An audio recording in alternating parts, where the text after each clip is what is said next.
Hello guys, welcome to another video in the series of coding. Today we have with us a problem that is called minimum moves to equal array elements 2. So we are given an integer array nums that is having size n. We have to return the minimum number of moves required to make all array elements equal. And in one move, you can only either increment or decrement an element of the array by 1. So how do we go about solving the problem? Suppose this is the array that is given to us. What can you do? So you see, right now we are having an array that is unsorted, right? So if we sort, will it help? Let's see. Okay, so what can we do? The first thing that maybe we can do is sort.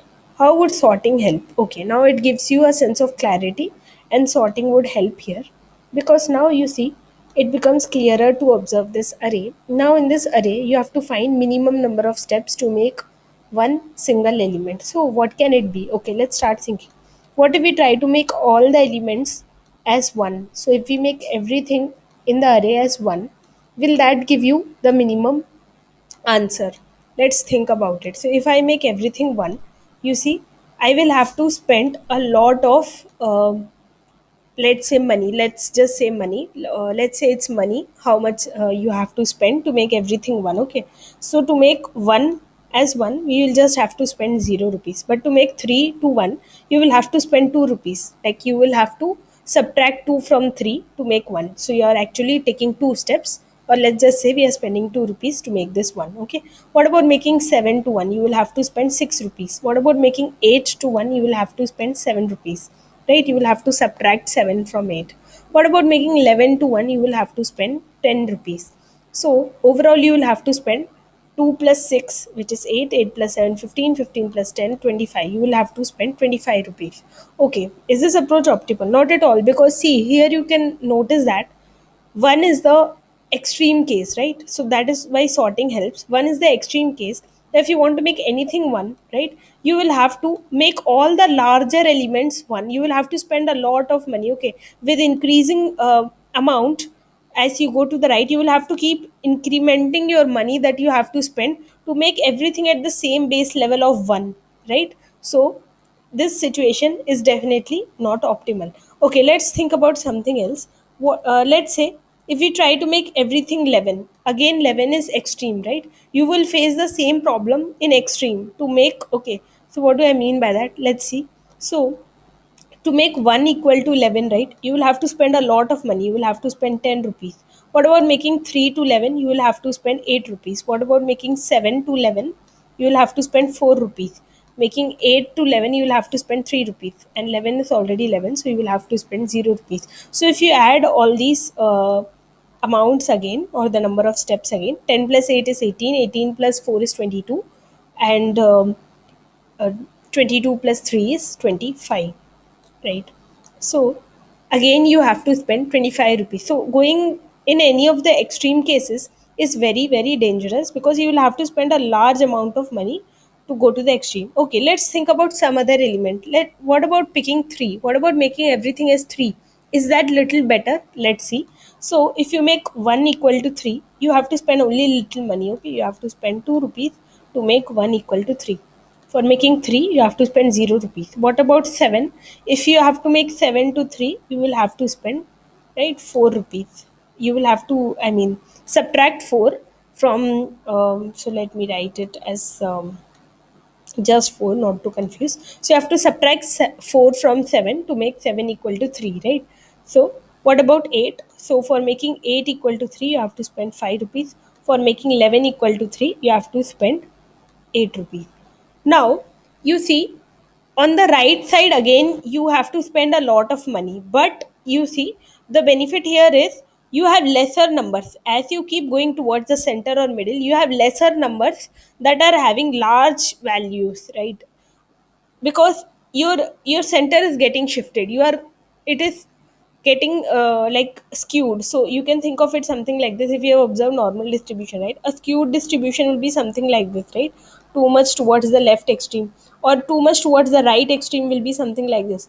But if you have a centered around distribution, right, then that will be good, because if you take the difference from the center or from the middle, with all other values, okay, then that will come out to be, you know, least. But if you have such a skewed distribution such as in the blue or green, and then you try to take difference from the extreme values, you will have a large area, because once you are taking difference from the extreme values, you will have to spend complete area, right, to actually reach the smallest or the largest value.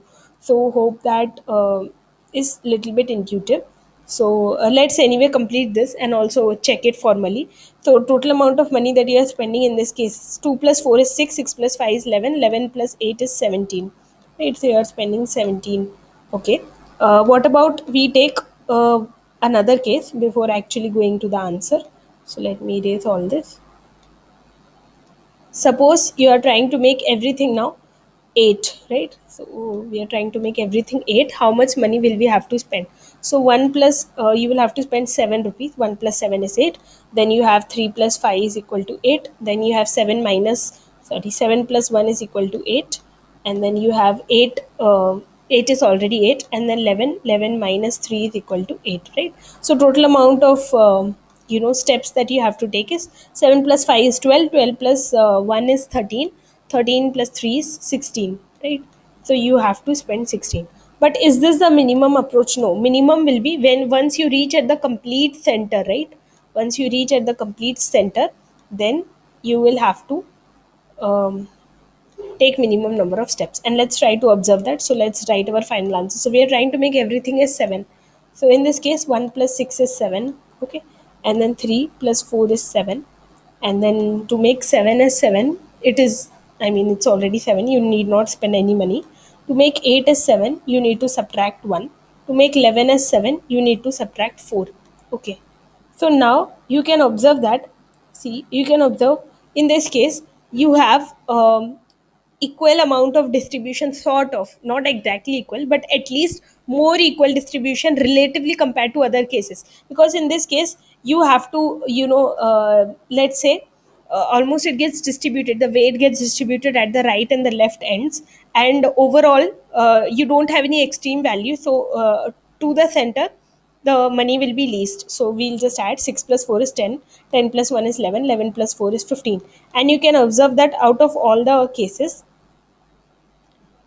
you have 15, which is going to be your minimum value, and 15 is going to be your answer in this particular case. So you have to always try to reach toward the center to achieve that balance, okay. So this is one approach, right? The first approach that you can think of is try to reach toward the center. First of all, sort the array. After sorting the array, reach the center, subtract all the values on the left from the center, and then take the absolute value, right?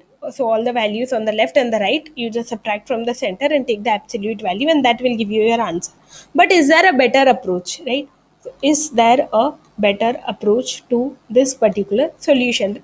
So in this, what you will have to do is at each step you will have to subtract, you will have to keep subtracting the values or adding the values, whichever case it tends to, from the center value. Okay, but this is not the best approach. So there is a better approach. And what is that better approach? Let's try to think of that. So for thinking that, let me write the array again. 1, 3, 7, 8, and 11. So now I want you to observe one thing in this particular case. And what is that observation is, okay, let's consider the left and the right cases. Okay, let's say that the number we want to make is simply n. Okay, let's suppose we don't know the number. Okay, so we want to make everything equal to n. Okay, let me write n here. So all these values should get changed and all these values should become equal to n. Okay, so that's it. Now let's just try to observe the first and the last values.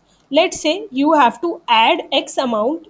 Okay, you have to add x to 1 to make this value equal to n. Let's observe the last.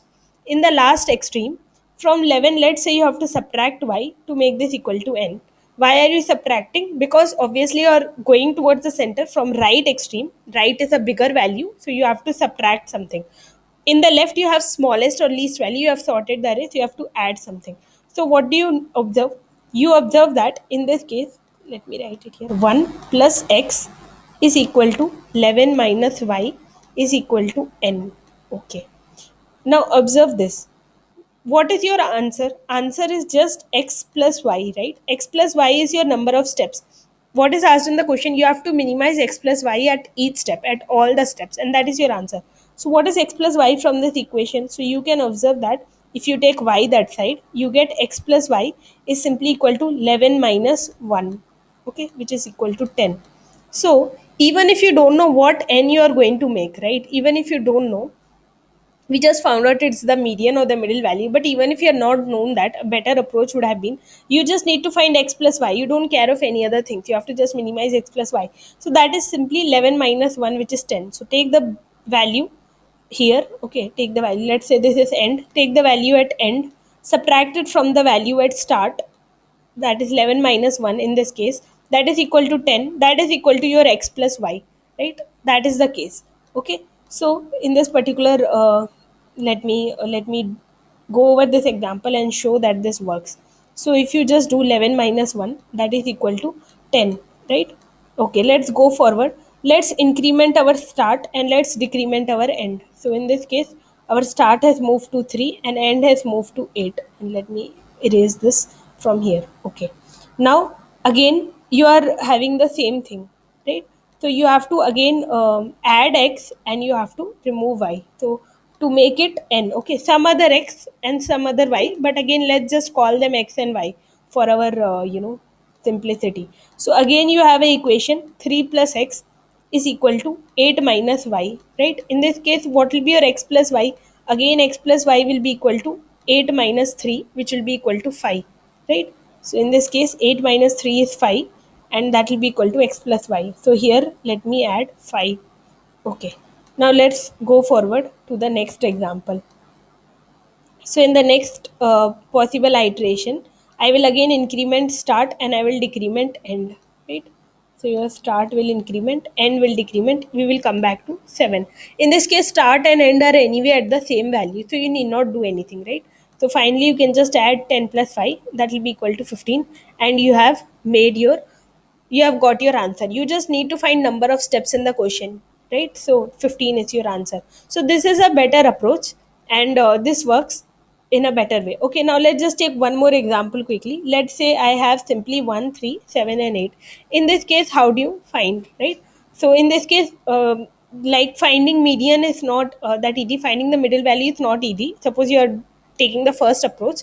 In this case, you see there is no center value which is clear, because there are four numbers, and if there were odd number of numbers, then finding middle value was easy. You can evenly distribute on the left and right hand side, but in this case you have four numbers. So if you have even number as your size, right, if your size is even, then in that case, to find the middle value, you can just, add, so you, if I mean, you would have done this in your lower classes, so you can just add 3 plus 7 by 2. In this case, it will be 10 by 2, which will be 5. So in this case, you can take 5 as your middle number, and once you can take 5, 5 is the value which you have to make. I mean, 5 is the base case which you have to make. So you have to make all the numbers equal to 5. So that will be your answer. 1 plus 4 is 5, 3 plus 2 is 5, 7 minus 2 is 5, 8 minus 3 is 5. So the number of steps that you have to take can be will be equal to 4 plus 2 6, 6 plus 2 8, 8 plus 3 11. 11 will be your answer in this particular case. So this was using approach 1, which we had discussed, finding the median or the middle value. But even if you don't know this, we can go over by approach 2, and that will be very simple. So approach 2, as we discussed, so you have to add something here and you have to subtract something here to make the base number. Let's call it n, right? And you, what did you observe? So as you observe from the equation, 1 plus x is equal to 8 minus y. So in this case, what will be your x plus y? X plus y will be equal to 8 minus 1, which is 7. Like that, you can keep doing for all the cases. So let's quickly do that and check whether we are getting the same answer from approach 2 as we got in approach 1. Okay, so let's do that. So what you have to do, you have to take the value at the right and at the left, and you have to do 8 minus 1. So 8 minus 1 is 7. So let me write 7 here, and let's go forward to the next possible case. Next, you have to again do the same thing. So now you have 3 and 7. 7 minus 3 is equal to 4. So you have to add 4. What is 7 plus 4? It's equal to 11. So from both approach 1 and approach 2, you are getting the same answer and that answer is right. So implementing approach 2 is easier, so we will simply implement approach 2 in this particular code. So let me call int start equal to 0 and int end, let's say, equal to nums dot size minus 1. And you have to just do this while start is less than end. So while start is less than end, because you have to just keep on incrementing or decrementing start, right, until start is less than end. Once it becomes equal, the values will be equal, so you need not do anything, right? And you can have a count variable that is going to count the number of steps, and finally you can simply return count. So you have to just write one line of code, that is the most important here. So count plus will simply be the difference. So you have to take the absolute value in this case, because you can be on the left side or on the right hand side. So you have to take nums of n minus nums of minus months of start. But actually, this absolute value is not necessary. So that was necessary in approach one. Here it's not necessary, because always nums of end will be greater than nums of start. How can you ensure that? You can ensure that if you sort your nums, right? So if you sort, and if you do, if you arrange it in ascending order, in that case, you will always have the smaller elements first, and then you will have the bigger elements. So in that case, actually absolute value is not necessary, because when you are taking the difference, then nums of end will always be greater than nums of start, and you can just subtract the smaller value from the bigger value, and you can just increment the count. That will give you a number of steps. So I hope that this will work. Let me just run and see if it is fine. So there is some error, reference to overloaded function could not be resolved. So I have I mistakenly given sort here. I should have given it nums, and it should be fine now. So it's fine, and let me just submit and see if this code is working. So it's accepted. That's it. Thank you for being patient and listening.